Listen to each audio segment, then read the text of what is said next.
नमस्तुभ्यम नमस्तुभ्यम नमाम्यहम सहोदर हे आर्य राष्ट्र के रहने वाले मेरे हम उम्र भाइयों, आप सभी को मेरा नमस्कार है। स्वागत है आप सभी का अपने इस पसंदीदा प्रोग्राम नाड़ी वैद्य का क्लब के अंदर। आज हमारे बीच में प्रतिमा तिवारी जी आई हुई हैं। पहले तो नाड़ी वैद्य का क्लब के इस प्रोग्राम में मैं इनका स्वागत करता हूं और स्वागत आप सभी का जो आप इस प्रोग्राम को इतने चाव से देखते हैं।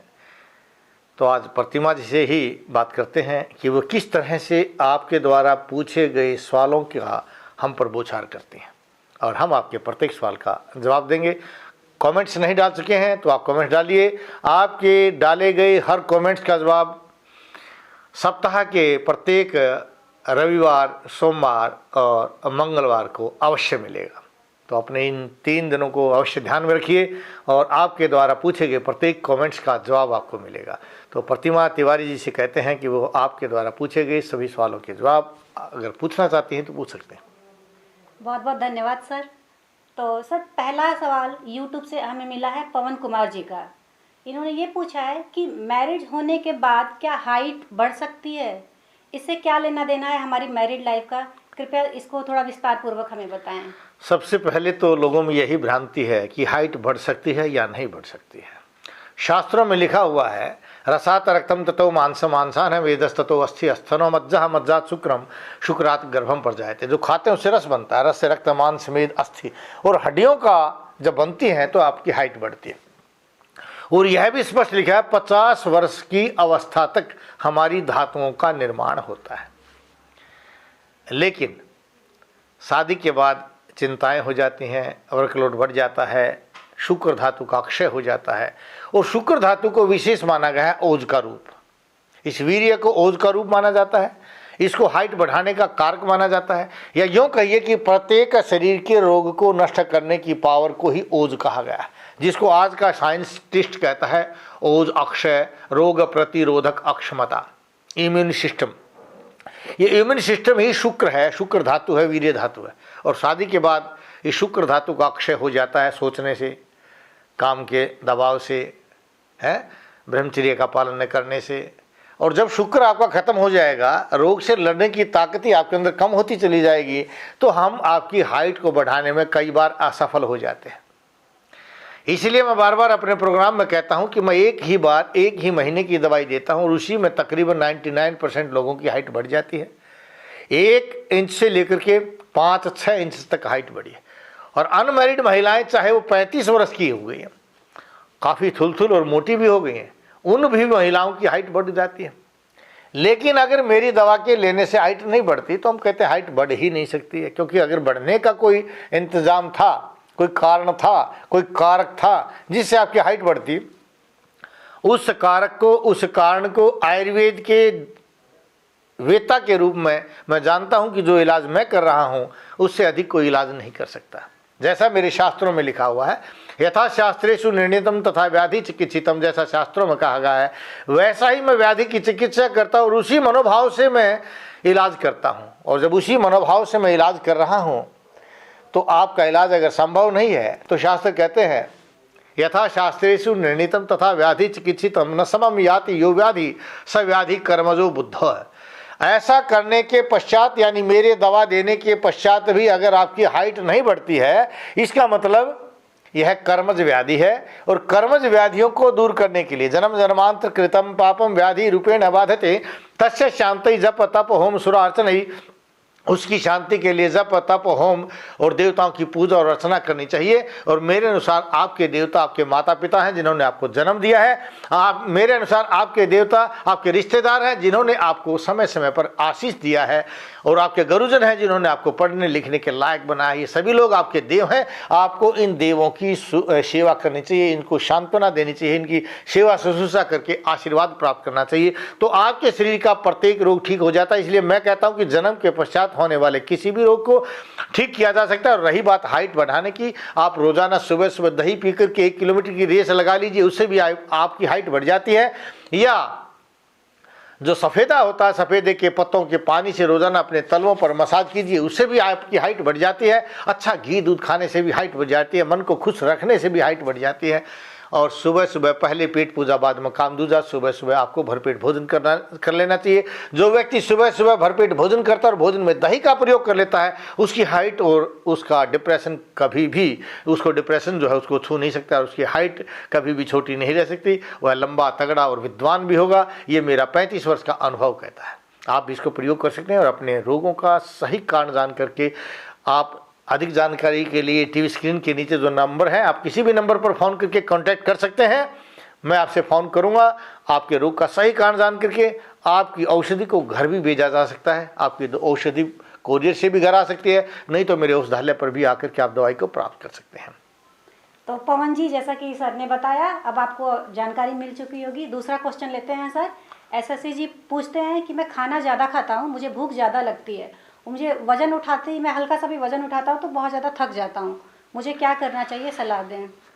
देखिए, खाना खाते हैं खूब, लेकिन चलने की हिम्मत नहीं, आपके अंदर जोश नहीं है, इसका मतलब खाना पीना वो सब बेकार है। आपके अंदर भूख ज़्यादा लगती है, और वो भूख जितनी ज़्यादा लगती है, जिससे खाए पी आपको अंदर लगता नहीं है, वो ख़त्म हो जाता है। इसको आयुर्वेद में प्रमेय रोग कहा गया है, जिसमें शरीर में भूख तो लगती है लेकिन ताकत नहीं आती। आज की साइंस जिसको डायबिटीज़ कहती है, लेकिन हम डायबिटीज़ को मात्र टेस्ट करा करके शांत हो जाते हैं कि डायबिटीज़ आ नहीं रही है।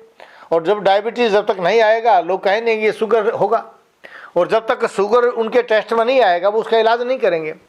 लेकिन आयुर्वेद में प्रमेय रोग को 20 प्रकार का माना गया है, और उसमें एक आपका हलाल में है, इक्षु में है, सांद्र में है, और आपका जो हरिद्रा में है। इन सभी के अंदर ये चीज़ आई है कि भूख तो ज़्यादा लगती है लेकिन शरीर में ताकत नहीं होती, और गर्मी की अधिकता से, खून की कमी के कारण जैसे ही आप काम करेंगे आपके हृदय पर जोर पड़ता है और आपका सांस फूलने लग जाता है।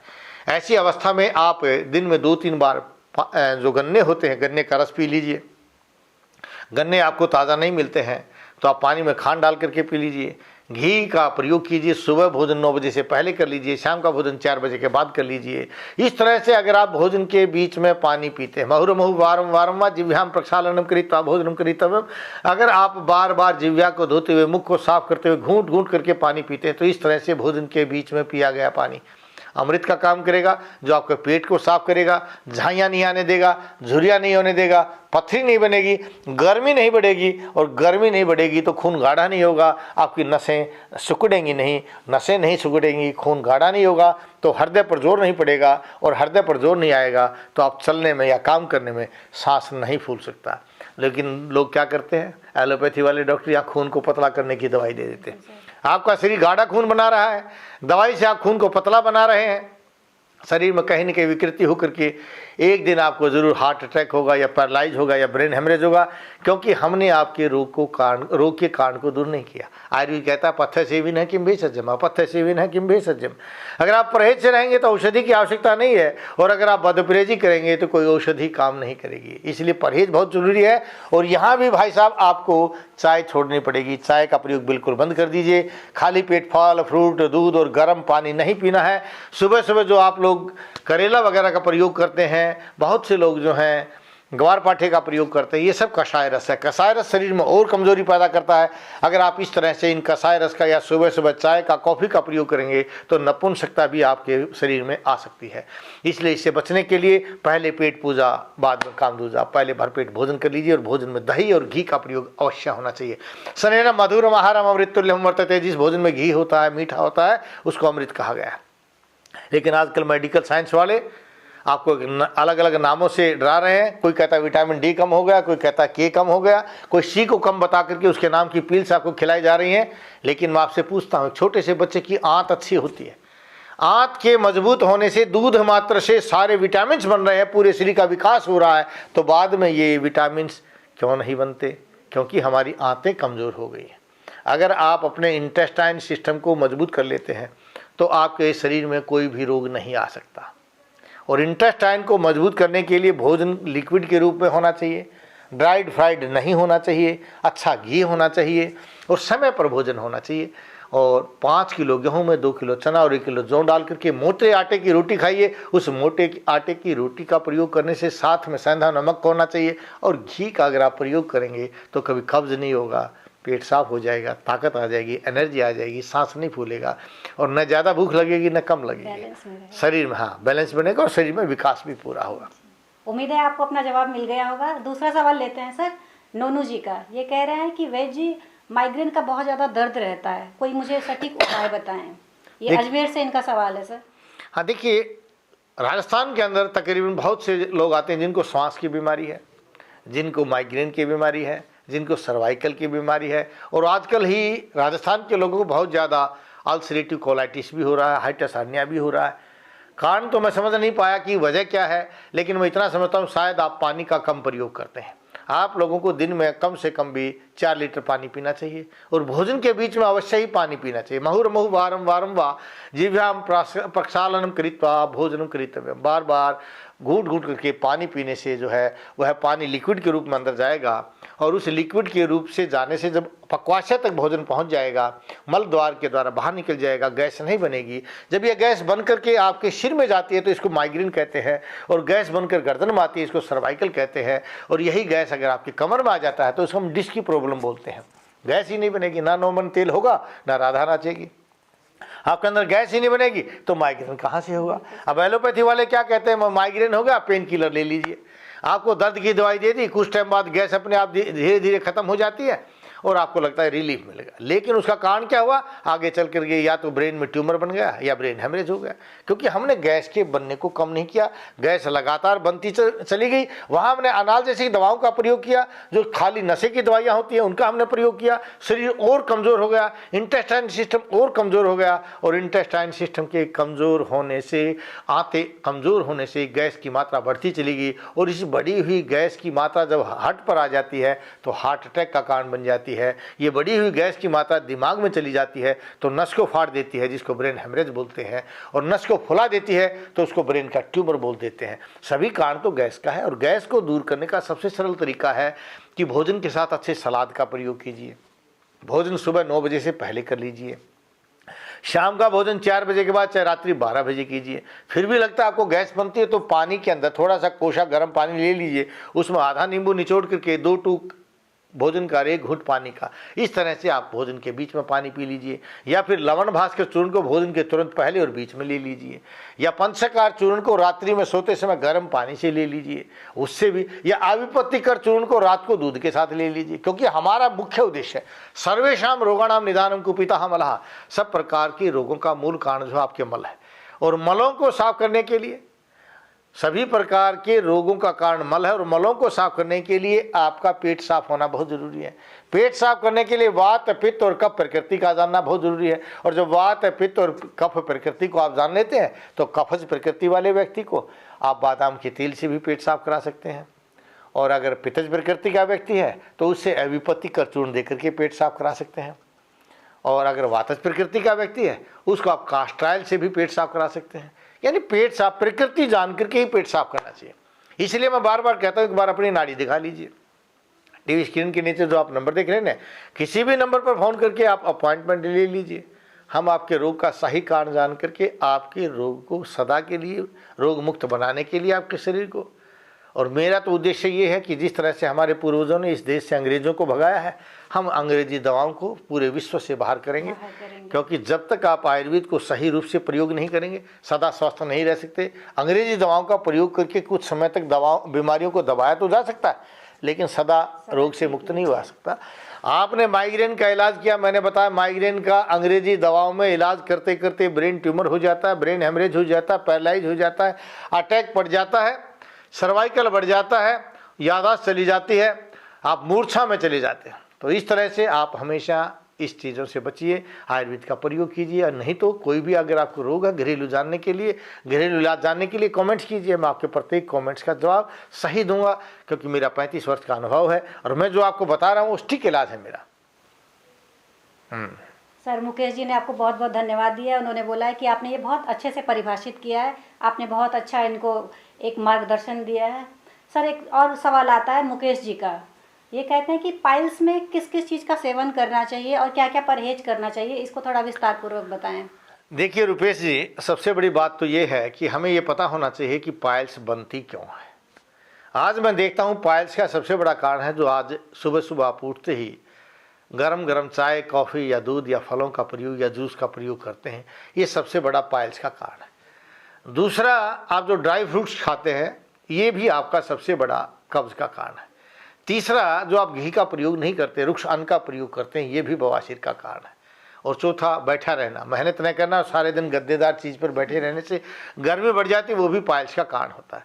लेकिन इतने कारण होने के बावजूद भी अगर आप भोजन के बीच में घूंट घूंट करके पानी पीते हैं, मुहुर्मुहुः वारं वारंवार जिह्वां प्रक्षालनम कृत्वा भोजनम करितव्यम, बार बार जिह्वा को धोते हुए, मुख को साफ करते हुए घूंट घूंट करके अगर आप भोजन के बीच में पानी पीते हैं तो पाइल्स कभी नहीं होगी। होगा अगर पाइल्स हो भी गई है तो आयुर्वेद में औषधीय अरसोघन बूटी, जिसको बवासीर को नष्ट करने वाली ही बूटी के नाम से जाना जाता है, आम देहात में इसको दूधी भी कहते हैं, और इसका छोटे छोटे हरे हरे या नीले रंग के पत्ते होते हैं जो घास में फैले हुए होते हैं, एक तरह से उगते हैं और छत्ता सा बन जाता है। छोटे छोटे गोल गोल हरे हरे या नीले रंग के पत्ते होते हैं, उस पत्ते को तोड़ेंगे तो उसमें दूध निकलता है, उसको दूधी कहते हैं। एक छत्ता पूरा उखाड़ करके सुबह सुबह घोंट करके दही में पी जाइए, आपकी बवासीर उससे दूर हो जाती है। या मोर पंखी का जो पेड़ होता है उसका एक पत्ता इतना बड़ा ले लीजिए, उसको खूब घोंट करके सुबह सुबह पी जाइए, उससे भी आपकी बवासीर सदा के लिए दूर हो जाती है।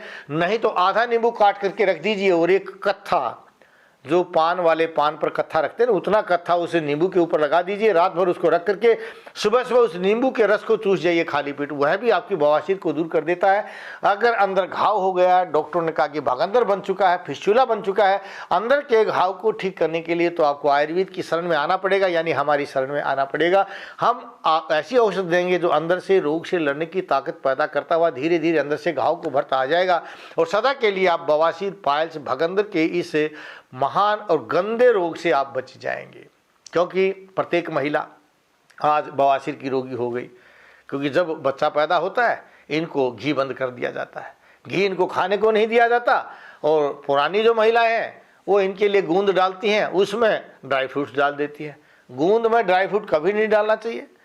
मात्र जब गोंद डालते उसमें आटा भून करके घी डाल दीजिए, और उसी के अंदर जो है गोंद और जो आपका मखाने बोलते हैं, ताल मखाना जिसको कहते हैं, वो डालना चाहिए। इससे ज़्यादा गूंद में नहीं डालना चाहिए। घी अच्छा डालिए। घी को खाने से जो प्रसूति है, बच्चे को जो जन्म देने वाली माँ है, उसके अंदर एक ताकत आती है और कभी बवासीर पैदा नहीं हो सकती। और पुरुष, उनको बवासीर ज़्यादा होती है, या तो कामी ज़्यादा हो जाते हैं या फिर घी का प्रयोग नहीं करते। तो ब्रह्मचर्य का पालन कीजिए, घी का प्रयोग कीजिए। स्नेन मधुरम आहारम अमृतुल्यम वर्तते, जिस भोजन में घी होता है उसको अमृत कहा गया है, जिसमें मीठा होता है उसको अमृत कहा गया। तो अमृत का प्रयोग आप अवश्य कीजिए, और अमृत के खाने से आपका शरीर सुदृढ़ बनेगा। मैं तो कहता हूँ कि खाइए घी से, नहीं तो जाइए जी से। अगर आपको घी नहीं मिलता तो तेल नहीं खाना चाहिए। तैलम तेजम हरति, तेल कैंसर का कारण है। जो भगंदर के रोगी हैं वो तेल का प्रयोग करते हैं तो कैंसर बन जाएगा। आपको बहुत ज़्यादा आज कैंसर बन रहा है रेक्टम का, गुदा मार्ग और आपके मूत्र मार्ग मिल जाते हैं। उसका सबसे बड़ा कारण आप लोग तेल का प्रयोग कर रहे हैं, उसका सबसे बड़ा कारण आप भोजन के बीच में पानी नहीं पी रहे हैं। शास्त्रों में स्पष्ट लिखा, भोजन मध्य अमृतम वारी, भोजन के बीच में जो पानी अमृत का काम करता है। लेकिन कैसे पीना चाहिए? मुहुर्मुहुः वारं वारं, जिसको बार बार थोड़ा थोड़ा करके घूंट घूंट करके पीना चाहिए। इस तरह से भोजन के बीच में पानी पीजिए तो आपको कभी बवासीर नहीं होगी। या हमारे रसायन का प्रयोग कर लीजिए। दीप्तांतरग्नि परिशुद्ध कोष्ठ प्रत्यग्र धातु बलवर्णस्त दृढ़ इंद्रिय मंदजर नित्य रसायन से ही पुरुषों प्रतिष्ठ है। जो रोजाना रसायन का सेवन करता है उस पुरुष के बारे में कहा कि अग्नि दीप्त हो जाते हैं, कोष्ठ शुद्ध हो जाते हैं और सभी प्रकार की धातुएं सही रूप से काम करते हैं। इस तरह से अगर आप रसायन का प्रयोग करेंगे तो बुढ़ापा नहीं आएगा, बवासीर भगंदर जैसा रोग नहीं होगा, कब्ज का रोग नहीं होगा, हार्ट रोग नहीं हो सकता, आपको पैरालाइज नहीं हो सकता, ब्रेन हेमरेज नहीं हो सकता। या यूँ कहिए कि शरीर का कोई अंग जब कमज़ोर ही नहीं होगा तो सभी अंग जब ठीक से काम करेंगे तो क्यों शरीर में रोग होगा। और ये रसायन तो आपके अंदर रोग से लड़ने की ताकत पैदा करता है, यानी आपके अंदर इम्यून सिस्टम को पैदा करता है। जब आपका इम्यून सिस्टम बन जाएगा तो अपने आप किसी भी वायरस से, किसी भी बैक्टीरिया से, किसी भी रोग से लड़ने की ताकत आपके अंदर पैदा है, तो घबराने की क्या बात है। तो नीनू सिंह जी, आपको आपका जवाब मिल गया होगा। सर, एक राजेंद्र श्रीवास्तव जी हैं, ये पूछ रहे हैं कि आरंडी के तेल में क्या चीज़ मिला के पीना है, उनको समझ में नहीं आ रहा, तो थोड़ा सा आप इनको एक्सप्लेन कीजिए। देखिए, पहले तो अरंड जो है, अरण्य जायते ये है जो जंगलों में मिलता है, उसको हम अरंड बोलते हैं। ये बहुत बड़ा पत्ता होता है और ये वात रोगों को नष्ट करने वाली सबसे उत्तम औषधि है।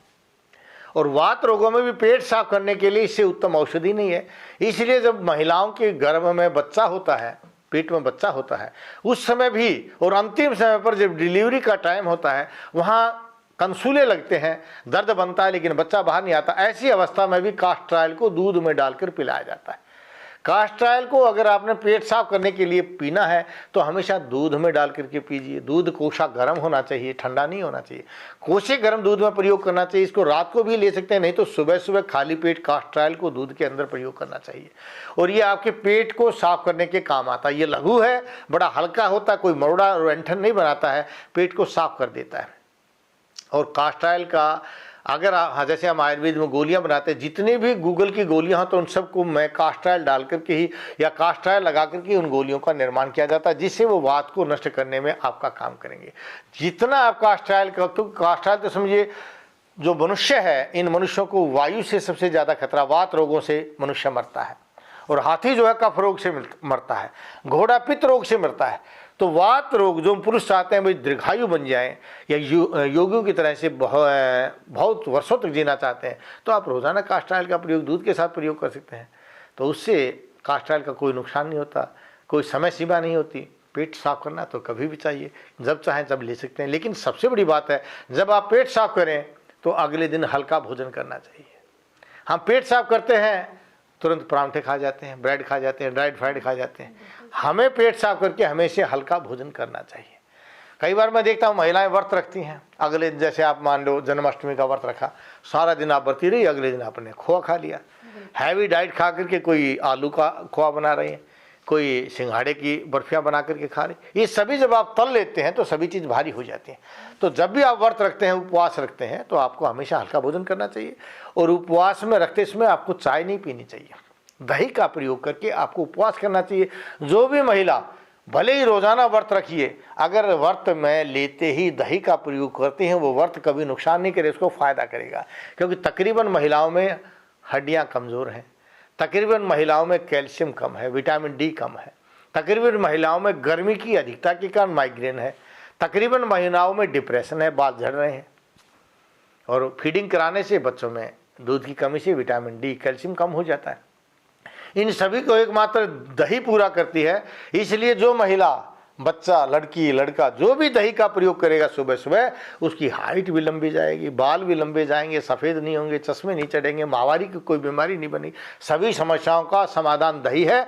इसलिए जिसको आप कृष्ण भगवान कहते हैं, जन्माष्टमी में जिसकी पूजा की जाती है, उस श्री कृष्ण भगवान से भी आपको संदेश यही दिया जाता है, माखन चोर, माखन खाइए, दही का प्रयोग कीजिए, लेकिन सुबह सुबह कीजिए। आप लोग दही का प्रयोग दोपहर में करते हैं, ये बिल्कुल अपथ्य है, नहीं खाना चाहिए। दोपहर में दही का प्रयोग नहीं करना, रात को दही का प्रयोग नहीं करना। दही खानी है तो सुबह के समय खाइए।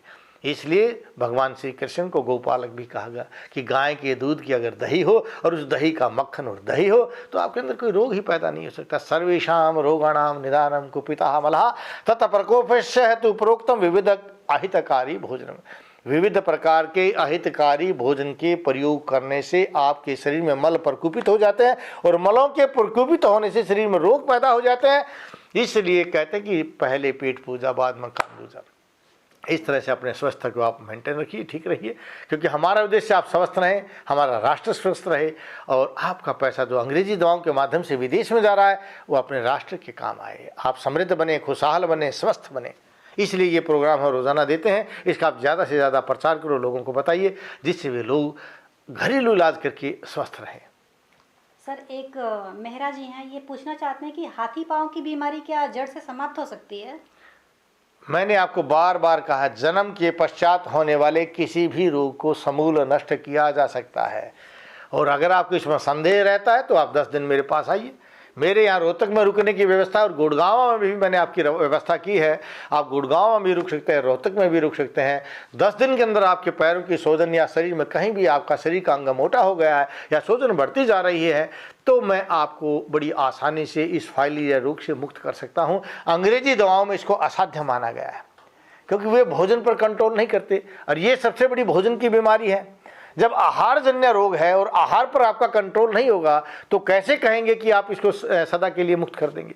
इसलिए बहुत से रोगी आते कहते हैं जी बीपी सदा के लिए ठीक हो जाएगा, क्योंकि जब बीपी का कारण रूखा अन्न है, ड्राइड फ्राइड है या सुबह सुबह आपकी प्रयोग की गई चाय है और आप उसको लेते रहेंगे तो बीपी कैसे कम होगा। आप बीपी बढ़ाते रहिए, वो आपको गोली खिलाते रहेंगे। आप फाइलेरिया के कारण को खाते रहिए, वो फाइलेरिया की गोली खिलाते रहेंगे।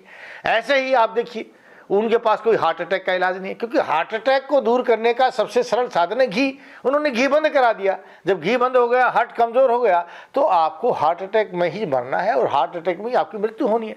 तो मैं कई बार हंस करके कहता हूँ, मरना तो है, खा पी करके ही मर लीजिए, भूखे भी क्यों जा रहे हैं। भारत में पैदा हुए तो घी और दूध का आनंद लीजिए, क्योंकि बगैर घी दूध के आनंद के आप स्वस्थ नहीं रह सकते, क्योंकि घी ही अमृत है, घी ही आपका है। तो आज के इस प्रोग्राम में मैं प्रतिभा जी का स्वागत करता हूं, और स्वागत आप सभी का है।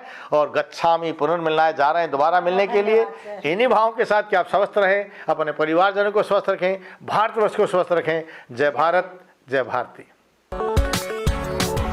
वैद्य जी को नाड़ी दिखाने के लिए संपर्क कीजिए दिल्ली बुध और शनि, रोहतक रवि सोम मंगलवार, गुरुग्राम में बृहस्पति और शुक्रवार को, रोजाना सुबह 7 बजे से शाम 5 बजे तक। अधिक जानकारी के लिए संपर्क कीजिए naadivaidyaklub.com हमारी वेबसाइट पर। और रोगों का घरेलू इलाज जानने के लिए देखिए हमारा YouTube चैनल नाड़ी वैद्य क्लब। वैद्य जी से नाड़ी दिखाने के लिए संपर्क कीजिए 8595 299 299 या 7428 299 299।